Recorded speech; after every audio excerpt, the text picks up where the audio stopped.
That was some batting there. That was some batting there. So let's get into this little journal here and see what happens. Brian Lara, former world-renowned Trinidad and Tobago and West Indies cricketer, more famous than Rowley, Imbert, Pandey and Kamler, recently lamented to foreign journalists that West Indies cricket is today suffering from the lack of passion.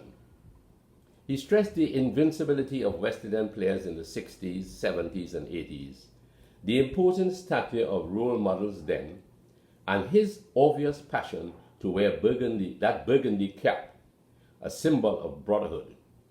Actually, the red-brown combination that produces the color burgundy signifies courage and dedication to a single soil. Thus, the West Indies team playing for one soil. So, to repeat what most people know, Brian Lara is a household name from India to Pakistan and Bangladesh, from England to Australia, from Ireland to South Africa. And who can forget the stalwarts of the game? Giants like Sobers, greats like Weeks, Walcott, Warren, Lloyd, Fredericks, Kanhai, Gibbs, Marshall, Roberts, Richards, Walsh, Ambrose, Holden, Larry Gomes, Simmons. I'm running out of breath. I remember that time in the 60s when the West Indies faced England. I was in secondary school then. It was a nail-biting close to a test match. 1 ball to go, 1 run to win for England. Westhall thundering down and the Englishman's thumbs going airborne. Pace like fire. All of Trinidad erupted with a thunderous shout and stamping feet, shifting the island a little further east from Venezuela. The passion for the game caught up with me. At a fete match in St. Joseph's Ground, a fete match at which my brother and his wife were active in, I was invited to put on pads and go out to bat. I don't remember why I wore only 1 pad. Were they short of pads? But being a right-hander, I wore that pad on my left leg.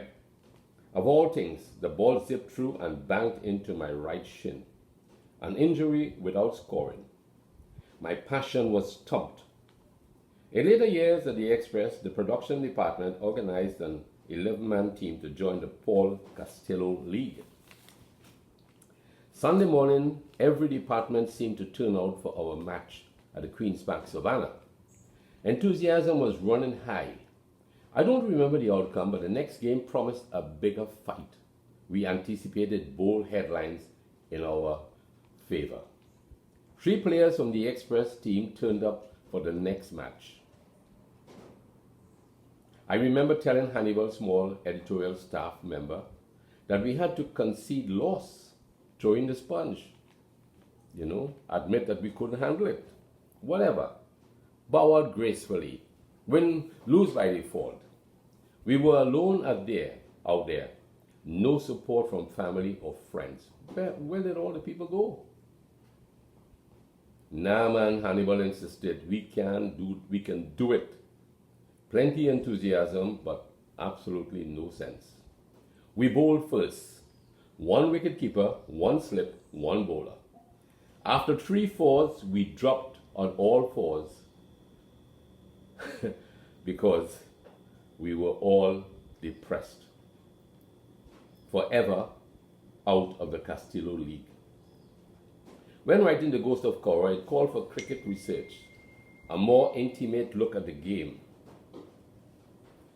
I was surprised at the volume of work involved to be a cricketer, harder yet at the international level. My respect for selectors, coaches, players, and umpires soared. A Trin City resident once said to me, I wish I had a TV that will allow me direct access to the field. And when a West Indian player goofed, I would just walk onto the field and let him have it. Those were the days when the West Indies was really struggling to regain form. Let's call this armchair criticism. Easier to condemn than to face the music oneself. It's like Djokovic asking a heckler, did you come to enjoy the game of tennis or just provoke? There is really a world of difference between sports and sportsmanship.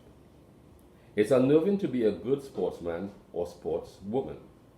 Can you imagine what happens out there on the field? For instance, when I batted that Sunday in the Castillo League, the wicketkeeper said as I stylishly blocked the first ball, "Yeah, this fella looks like he knows the game."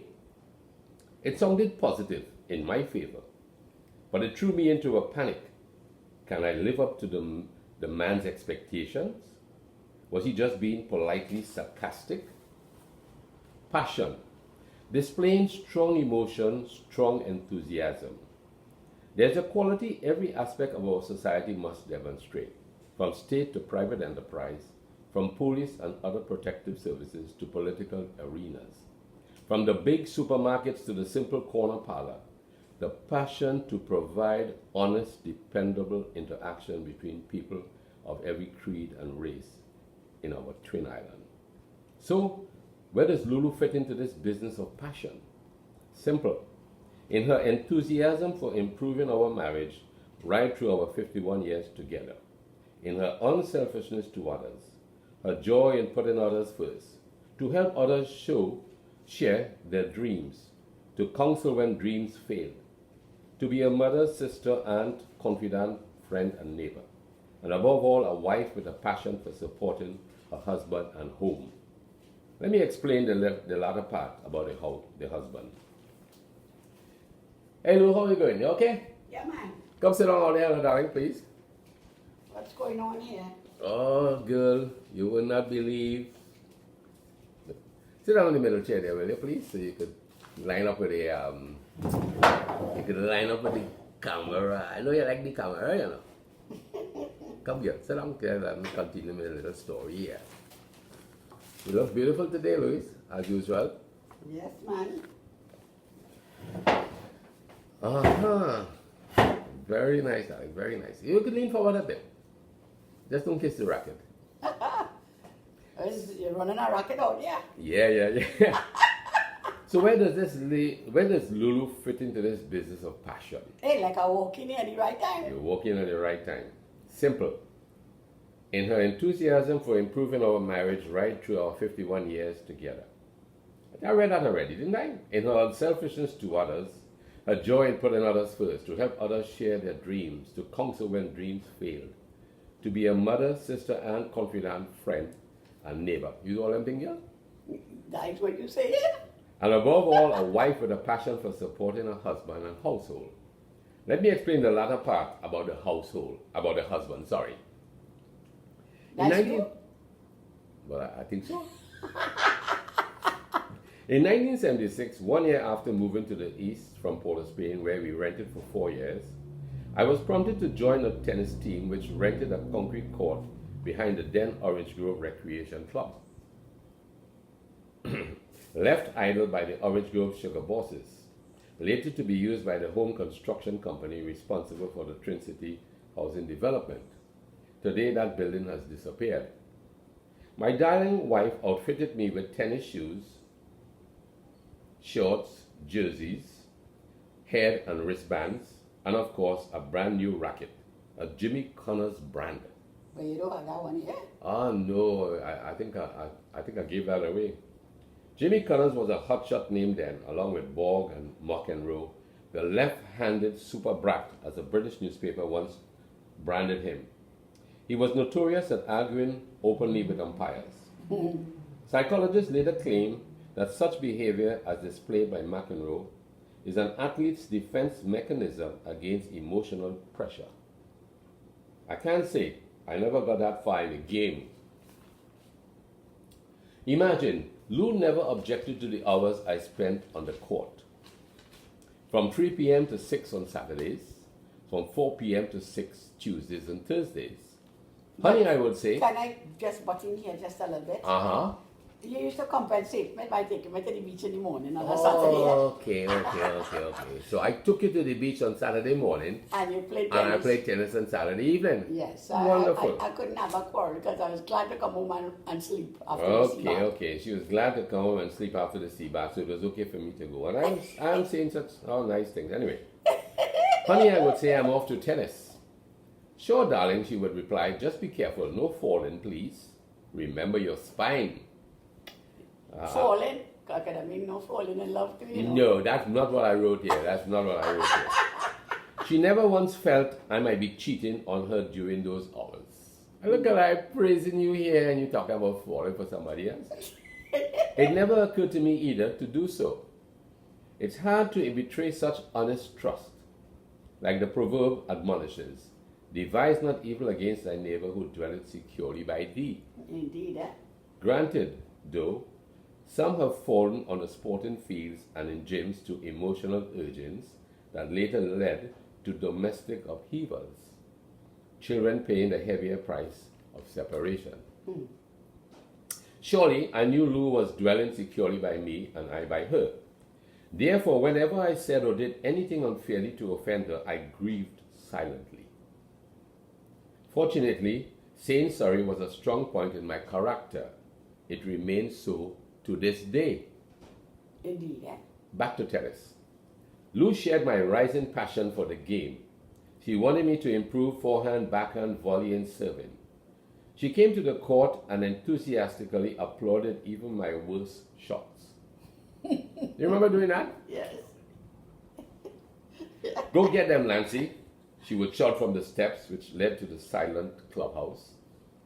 One day, Jimmy Connors disapproved of my sloppiness. He converted the miss of the ball into a stinging blow above my left eyebrow. Thud.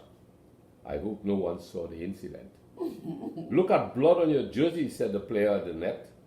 I knew then how Henry Cooper felt when Muhammad Ali drew blood from the Englishman, hopelessly embarrassed. Really, I was a slow learner. I remember ex-principal Joe Field advising me to take a seat while the more experienced boys started a serious game. Oh, vain! Yeah. The suggestion hurt, Oh, of course. but it rocketed my passion to improve. Naturally. My game. I wasn't playing for big stakes, so I had nothing to fear. Fear. That element that seems destructive to athletes. The fear of being criticized, of losing self-esteem, of disappointing expectations. I didn't have anyone to fear, not with Lou championing my efforts on her own. Lou joined a tennis class held on the old Trintock court opposite the Queen's Park Savannah. She had fun missing the ball while coach Bob Valentine, Sr., watched on, amazed at her unpredictable left hand. Lou was never fazed by the presence of experienced players on the sidelines, nor by Valentine's admonition. Move those hips, lady. Don't keep them in cold storage. You remember that? Boy, I always remember that I chuckle. This old man telling me, move your hips. Move those hips. Move those hips, girl. Move those hips. Don't keep them in cold storage. Yes. So, interclub tournaments were once the rage of the day.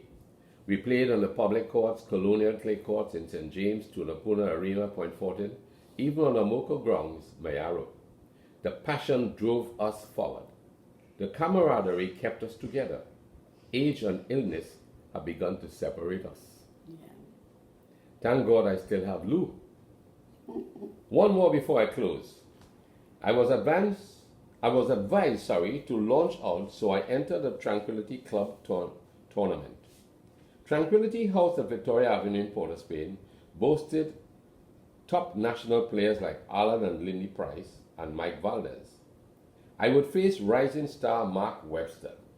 What a disaster it turned out. Too much clay, too many mistakes. But the crowd in the stand was sympathetic and applauded my puny efforts. In 2019, the scoreboard read, heart attack, followed by COVID shutdowns.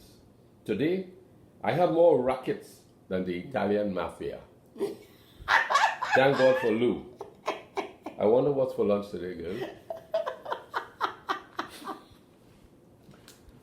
So Lou, what you could say about passion, girl? But funny, Lancy, I have been thinking about passion. And that is a word that can fit into any walk of life. Marriage, relationship, your job, your hobby, to have a passion. And I was making up a little acronym here about passion. Right. And it says, well, passion spelled Passion. Spelling improving. P, go for positive vibes in any situation, good or bad. That's the P. B, assertive in going forward. S, be sensitive to the feelings of others. The other S, start sharing humbly your success with others. C, I. sorry. Go ahead. Continue influencing the development of individuals you communicate with daily. O, proclaim one for all and all for one unity. N, just be nice to be with anywhere, anytime. A perfect 7-letter word. Right on. Thank you, Louise. Thank you very much. Happy day to you.